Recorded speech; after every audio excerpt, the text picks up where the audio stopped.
você considera que para que eles consigam atingir, né, e ter resultado, além da consistência, algo a mais assim que eles devam fazer, tipo quebrar a dieta no meio, algo desse tipo? Eu acho importante, eu sempre sugiro que o paciente coma coisas que ele gosta, uma vez por semana, 1 a 2 vezes por semana. Você adapta as dietas voltadas para isso? Muitas vezes nem eu já fiz isso, sabe, Vicky? Eu já fiz. Antigamente eu tinha um cardápio para refeição livre. Mas, cara, eu percebi que não faz diferença. Vou te dar algumas recomendações, uma recomendação clássica. Opte por um sanduíche de frango ao invés de carne. A gente economiza ali 20 gramas de gordura, bem menos calórico, diminui um pouco embutidos. Essas recomendações que pode fazer sentido, faz sentido. Mas eu acho que tira um pouco do paciente. Eu acho que ele tem que, na hora ali que ele escolheu, ele tem que fazer o que for. Ele tem que comer o hambúrguer que ele quiser. Aí eu falo sobre moderação. Para o paciente ter uma ideia de quanto ele precisa para ficar saciado. Porque esse é outro problema, né? Às vezes o pessoal come em volumes muito grandes, sendo que não há necessidade. Então é isso que eu falo sempre. Tente entender quanto de comida você precisa. Se comer um pouco mais também, tranquilo. No outro dia você volta. O problema é quando você perpetua isso. Sábado à noite é tranqueira, domingo de novo, você já acorda com uma refeição ruim. Não tranqueira, né? A gente fala tanto, comida nunca é tranqueira, mas comida mata a fome das pessoas, né? Isso é muito sério. Às vezes a gente fala brincando dia do lixo, né? Comida não é lixo, nunca. Muito bacana, Pingré. E, assim, até trazendo um pouco desse assunto, sobre as micrometas, assim, porque eu entendo muito que, às vezes, você desenvolver um plano e uma meta muito alta para as pessoas, elas, às vezes, se frustram ao não atingir, né? Então, como que você faz com seus pacientes, por exemplo, se você vai desenvolvendo micrometas? Tem que emagrecer 10 quilos, vamos começar emagrecendo, sei lá, meio quilo, 1 quilo, enfim. Como que você trabalha essas micrometas? Boa pergunta. Eu sou até um pouco diferente das pessoas, de vários profissionais. Sempre que o paciente, primeira consulta, ele me pergunta assim, sempre, depois da avaliação física, e aí, Daniel, o que você achou? Quanto que eu consigo perder até o próximo pra consulta, né, até o próximo encontro? E minha resposta sempre é a mesma. Eu olho pra ele assim, bem tranquilo e falo, não sei. Não sei. Cada um tem a sua individualidade. Posso estar atendendo há 9, 10 anos, posso ter todo dia passando 10 no meu consultório, que eu não sei te precisar. Se eu precisar, eu tô sendo charlatão. Se eu falar assim, não, você vai fazer aqui, você vai perder. A gente tem até cálculos pela TMB, pela taxa metabólica, quanto de energia você gasta, quanto de déficit calórico você precisaria para perder tanto de gordura. Isso aí é até matemático. Mas a gente tem individualidade, a gente tem inúmeros fatores. Então eu falo, cara, eu vou calcular tudo para você. Isso é importante, nutrição é uma ciência exata também. A gente calculo quanto de energia, eu faço todo um planejamento, uma periodização para os pacientes. Não é só qualitativo, né? Não é só... A gente sabe o que é bom, mas precisa saber quanto de cada alimento, né? Quanto que é o ideal para você comer, isso varia de cada um. E eu sempre falo, olha, inicialmente eu não posso te dar uma... Porque eu nunca trabalhei com você, eu nunca te avaliei, eu não sei. De repente você pode ser um cara que responde super bem, ou você pode ser um cara que responde mal. Então, não vou te precisar quanto que você vai emagrecer, mas te garanto que se você seguir ali uns 80%, 90% do que eu te sugeri, você vai ter um bom resultado e você vai melhorar. E aí, quando o paciente volta, a gente já consegue ter uma ideia um pouco melhor, né? Que imagina, assim, você volta, eu sei, não, Vicky, você fez por 8 semanas, teve uma adesão de 80% e aconteceu isso. Aí perdeu tanto de gordura, ganhou tanto de massa magra. Então, acredito que se eu fizer isso, a gente pode chegar aqui. Então, aí eu começo a ter uma ideia bem legal do paciente. E tanto que na minha consulta ela é bem demorada, eu converso bastante com o paciente. Eu sempre pergunto lá atrás da infância, como é que a pessoa era, se era uma pessoa mais cheinha, mais magrinha, se era uma pessoa que tinha um hábito alimentar bom, ruim, se era uma pessoa que ficava doente, não ficava doente. Então, minha anamnese é bem extensa. E eu vou tentar já na primeira consulta já fazer um plano bem redondinho para a pessoa. Calculo também quanto de energia ela vinha comendo pelo recordatório. Então, é um trabalho que apesar de muita gente achar que é simplista, né, demanda muito cuidado, assim, para ser bem feito, né? Não é aquela dieta de gaveta, né, que o pessoal fala muito. Ela, infelizmente, na maioria das vezes não funciona, não motiva, o paciente ele não tem aquela coisa. E inclui preferências, né? Eu sempre falo também. Você vai falar assim, não, Dani, olha, já aconteceu de tudo, cara. Daniel, eu como um pastel todo dia um pastel à tarde. Pastel frito? É frito, imerso em óleo. Bom, pastel é ruim, né? É ruim, mas eu vou comer. Vai comer de qualquer jeito?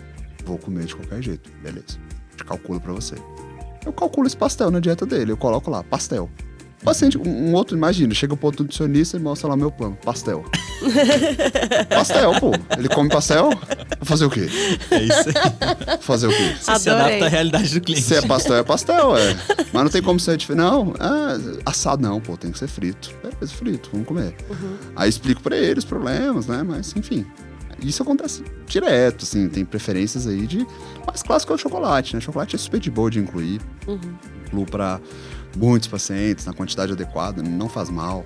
Inclusive, a gente tem bons compostos bioativos no cacau, então é tranquilo. Lógico, né? O problema é que as pessoas comem muito.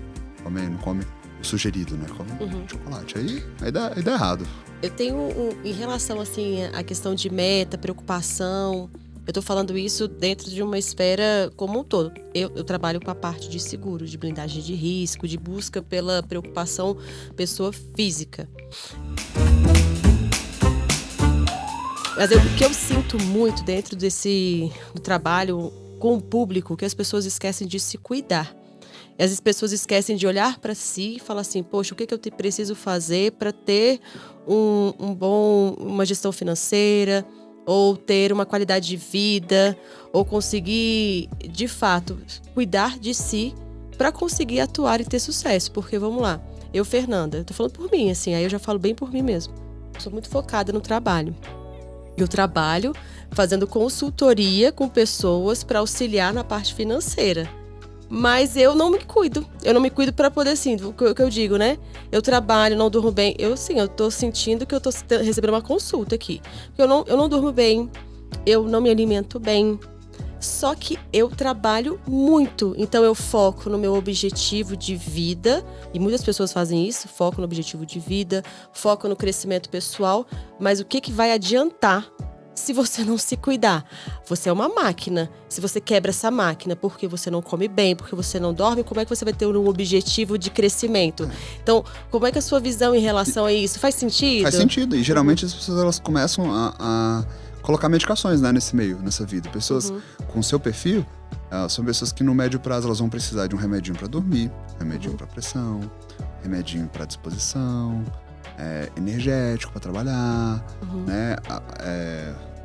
Vance para focar. Então você vira um coquetel. A pessoa que toma remédio para focar, remédio para dormir, remédio para pressão, remédio para colesterol, que pode alterar um pouquinho, né? Então, assim, é uma vida que ela tem prazo de validade. Eu acho que a pessoa ela começa a ficar tão indisposta, tão ruim, aí começa a ter problemas estomacais, acidez estomacal, a digestão fica ruim, começa a ter distensão, gases, intestino começa a ficar desabsortivo, às vezes piora a frequência intestinal. Então a pessoa ela vai ficando uma pessoa mal-humorada, uma pessoa chata, uma pessoa que... Eu falo isso sempre no consultório. E não adianta você só ter dinheiro, né? Que eu falo. Aí beleza, aí você vai fazer muito dinheiro e o que você vai fazer com esse dinheiro? Como é que você vai aproveitar a sua vida? Não vai ter saúde, né? Não vai ter saúde. Não, e um grupo que eu atendo muito, né? Eu atendo muito médico. Acho que é um dos grupos que eu mais atendo. Assim. Olha, que interessante, muito, assim, né? Muito médico. E médicos, a maioria não digo só a maioria, mas muitos não se cuidam. Dá pra dizer a maioria, de repente. Porque trabalham muito. É muito plantão, é muita privação. Então, cara, a gente tem cada caso. Teve um caso até que me impactou muito recentemente. Recentemente mesmo, deve ter, sei lá, uns 3 meses. O paciente chegou lá no consultório, já passou daquela parte lá de residências e tudo. Ela é super inteligente e ela tá com a vida estabilizada. Ela falou... Pô, tô numa fase financeira excelente, assim, ganha muito dinheiro, assim, muito mais do que um médico comum, que já é bastante dinheiro. E aí, beleza, ela falou assim, mas olha, o que aconteceu nesses últimos 3, 4 anos? Ganhei 25 quilos. Então, assim, é uma menina que perdeu a autoestima dela, né, totalmente, destruiu a autoestima dela. Ela já entrou nesse coquetel de medicamento, né, ela toma um monte de remédio pra ter uma vida... normal, né? Tentar ter uma felicidade em algumas horas, né? Ansiolíticos, antidepressivos, remédios pra focar, aquilo que a gente conversa que eu falei agorinha.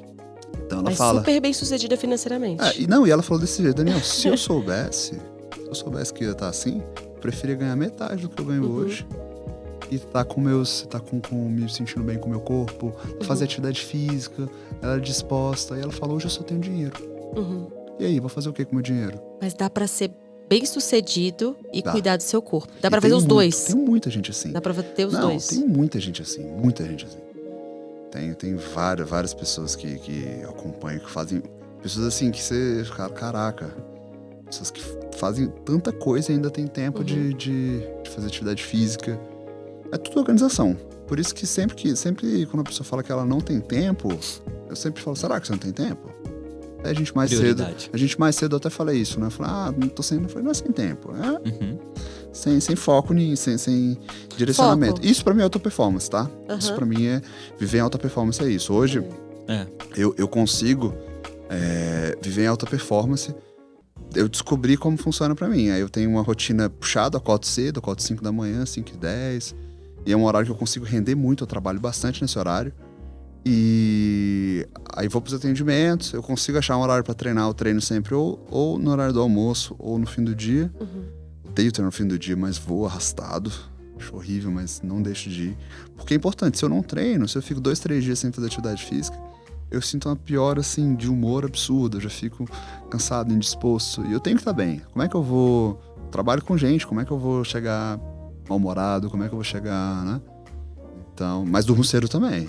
Cedo. 10 horas eu dormindo. Meu Deus. 10 horas eu durmo. Nossa, é o meu sonho. Eu tô por aí também. Sério, Vitor. Seríssimo. Ai, por Isso isso é vocês muito estão com a bom. pele ótima Isso e é muito bom. magros. Então, você dormir cedo de jeito é uma dica que eu dou. Gente, durma cedo. bom. Durma Fica a cedo. dica. Não, o sono é muito importante, né? Até Importantíssimo. pra alta performance também. Com né? certeza. Como é que você rende sem dormir, né? Sim. Então, aí dá pra fazer de tudo. Aí você consegue fazer vários projetos e as pessoas bem-sucedidas que eu conheço, assim, não necessariamente dinheiro, mas pessoas que conseguem fazer tudo que elas se propõem, elas têm uma rotina bem estruturada, né? É o foco. É, a e constância, né?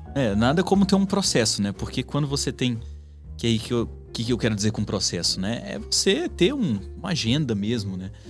O processo, quando você sabe o próximo passo, você não fica perdido e tende a procrastinar menos, Exato. né? Então, quando você tem um processo. A frase que eu mais gosto, assim, em relação à alta performance, e aí eu trago aqui pra gente, por quê? Porque às vezes a gente precisa dizer o óbvio, né? Porque parece muito clichê falar, não, mas como é que você consegue ficar balançando tantos pratos ao mesmo tempo? Ter saúde, ter dinheiro, ter sei lá o quê, enfim, né? Tudo que você quer, mas como que você consegue fazer isso sem se auto-sabotar, né? E tem uma frase que eu trago aqui que é o quê? Alta performance é executar uma estratégia complexa, né? Só que para algo extremamente simples. Que é justamente... Você fazer o quê? Manter a consistência dos pequenos processos, né? De você, todo dia eu vou acordar 5 horas da manhã, vou pra academia, depois vou me alimentar, depois vou pro trabalho. E que passe, às vezes, 8, 10 horas trabalhando, mas tendo as pausas, fazendo, né, às vezes, uma boa alimentação.